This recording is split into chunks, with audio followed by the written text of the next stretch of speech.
If you lie to us and get a visa and then enter the United States and with that visa participate in that sort of activity, we're going to take away your visa. And once you've lost your visa, you're no longer legally in the United States, and we have a right, like every country in the world has a right, to remove you from our country.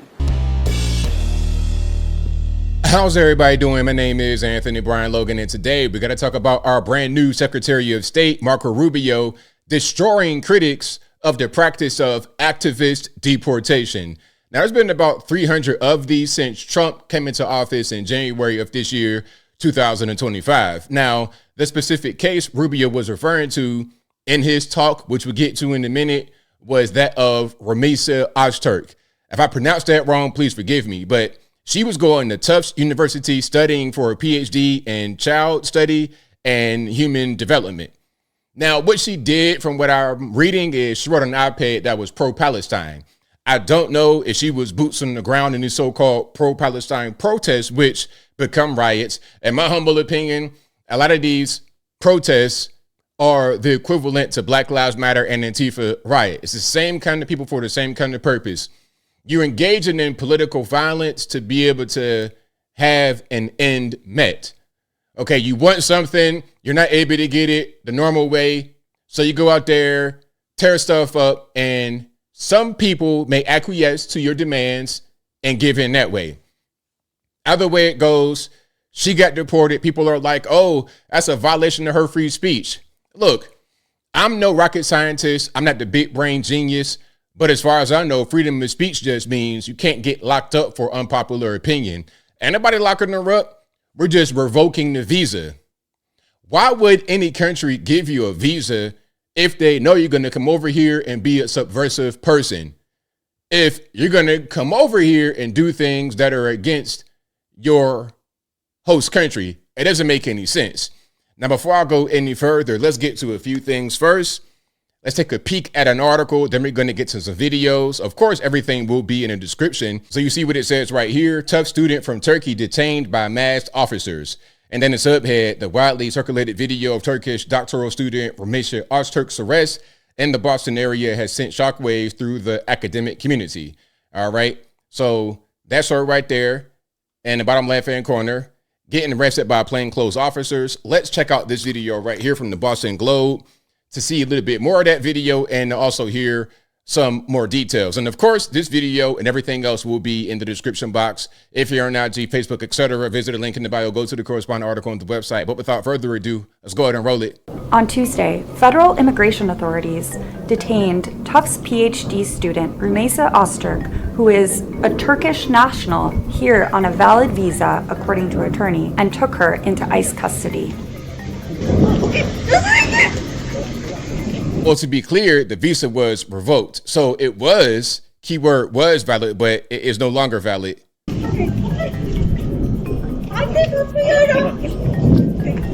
Video obtained by the Globe shows plainclothes immigration agents approaching Ozturk as she's walking on the sidewalk in Somerville. Ozturk's attorney has filed a habeas petition in Boston federal court asking her client to be released from ICE custody. Ozturk's arrest comes as the Trump administration is cracking down on legal immigrants here on green cards or visas who have participated in some way or another in pro-Palestinian activism on campuses. However, those— To be clear, the Trump administration says if you're engaging in pro-terrorism, anti-American, or anti-Semitism, you can get up out of here. That is the official stance. Although, of course, that would include pro-Palestine protesters. It is not exclusive to them. Those who know Ozturk told the Globe that she wasn't necessarily a leader of campus activism at Tufts, though she did support Palestinian human rights. Advocates and professors who knew Ozturk said they were absolutely shocked by the apprehension of her by federal immigration authorities. Questions remain about why Ozturk was apprehended as she was here legally on a student visa. Her attorneys and community advocates are pushing to get answers. All right, so there we go. This is from Boston Globe. All right, now let's get to what Marco was saying, because what Marco is saying, I was saying from the beginning, and I think that it just makes common sense. Let's go ahead and roll this. We revoked her visa. It's an F1 visa, I believe. We revoked it, and here's why. And I'll say it again. I said it everywhere. Let me be abundantly clear, okay? If you go apply for a visa right now, anywhere in the world, let me just send this message out. If you apply for a visa to enter the United States and be a student, and you tell us that the reason why you're coming to the United States is not just because you want to write op-eds, but because you want to participate in movements that are involved in doing things like vandalizing universities, harassing students, taking over buildings, creating a ruckus, we're not going to give you a visa. If you lie to us and get a visa and then enter the United States and with that visa participate in that sort of activity, we're going to take away your visa. And once you've lost your visa, you're no longer legally in the United States, and we have a right, like every country in the world has a right, to remove you from our country. So it's just that simple. I think it's crazy. I think it's stupid for any country in the world to welcome people into their country that are going to go to your universities as visitors. They're visitors. And say, I'm going to your universities to start a riot. I'm going to your universities to take over a library and harass people. I don't care what movement you're involved in. Why would any country in the world allow people to come and disrupt? Now, we gave you a visa to come and study and get a degree, not to become a social activist that tears up our university campuses. And if we've given you a visa and then you decide to do that, we're going to take it away. I encourage every country to do that, by the way, because I think it's crazy to invite students into your country that are coming onto your campus and destabilizing it. We're just not going to have it. So we'll revoke your visa, and once your visa is revoked, you're illegally in the country and you have to leave. Every country in the world has a right to decide who comes in as a visitor and who doesn't.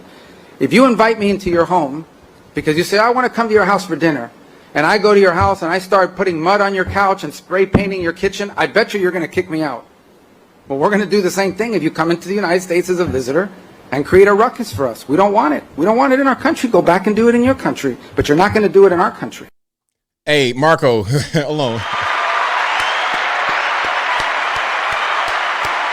It's so simple. It is so simple. What he's saying just makes common sense. I don't see how anyone can disagree with what he said. Put aside any kind of political differences, any kind of ideological differences. If you're coming over here to do that as a guest, we're not going to lock you up. Listen, everyone has the freedom to express themselves in this country. We're not going to send you to the penitentiary, Big Rocks, Little Rocks for that, unless you're engaging in straight up riotous behavior, unless you're doing what they did at places like Colombia during the so-called pro-Palestine protests, throwing chairs through windows, barricading doors, things of this nature, okay?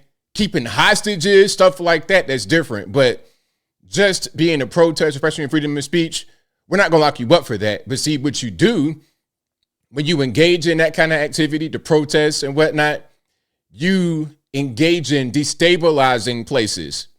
And if we allow that kind of behavior to go on, nations will just send people here to destabilize us. China would do it.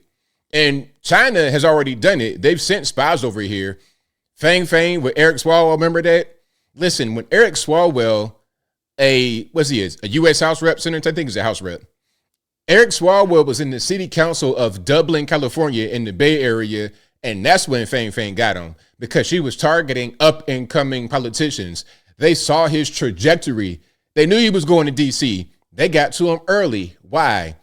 To potentially destabilize the United States. If you're able to get a hold of a House Rep, a senator, a governor, a mayor, or something like that, you have influence in this country. If you're able to send people to college campuses and destabilize them, you're disrupting the country. You're disrupting education of American citizens.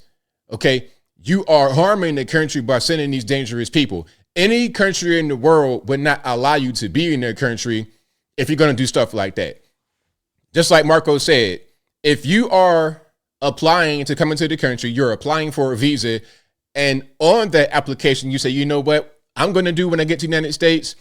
I'm going to engage in protests. I'm going to engage in riots. I'm going to write op-eds encouraging this, encouraging that, negative behavior, supporting terrorism.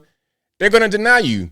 Any nation on God's green earth would deny you, whether it be Africa, Europe, Asia, South America, North America, everywhere, the islands, they would deny you. Why would anybody want that? Who wants that? Nobody wants that.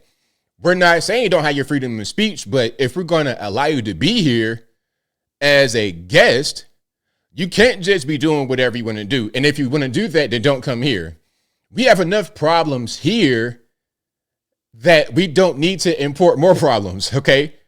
We're trying to do what we're trying to do with the problems right here. Let's do with American people, American issues first, rather than importing more problems to deal with that are just going to compound our problems. If you're going to be a guest in this country, it should be mutually beneficial. It should benefit us and it should benefit you. What do we get from an activist coming over here destabilizing our country? How does that benefit us? It benefits her. She gets her PhD. She's able to potentially carry out some orders from her country of origin. I'm not saying that's what happened with Turkey, but it could happen with a place like China. She gets everything, we get nothing. Why would anybody sign up for that deal in any circumstance at all? Maybe if it was a refugee fleeing a real actual civil war or something like that, the whole family got deleted by some terrorists. But even the person like that, as I close, even the person like that, if they came over here and wanted to act a fool, they can go right back to that war-torn country as well. And I think I'll leave that right there for now. And what say you? What's your opinion about what Marco Rubio said about this particular young lady, Ramisa Ozturk, and activist, green card holders, F1 visas, whatever it is, whatever your thoughts are, let me know in the comments below. You guys know where I'm at. You wouldn't be a guest here. I'm not against tourism. I'm not against guests. I'm not even against immigration. But all that I ask, and I think I speak for the majority of us, all that we ask is, if you're going to be here, don't act up. If you're going to be here, be a benefit to us. Don't be a drain on us. Don't destabilize us. Don't be a net negative for our country. That's all we ask. That's all we ask. If you're going to be a net negative for our country, you can leave. But whatever your thoughts are, please let me know in the comments below. And that's all I got to say for this video. If you like what you heard, please comment, rate, share, and subscribe. Peace.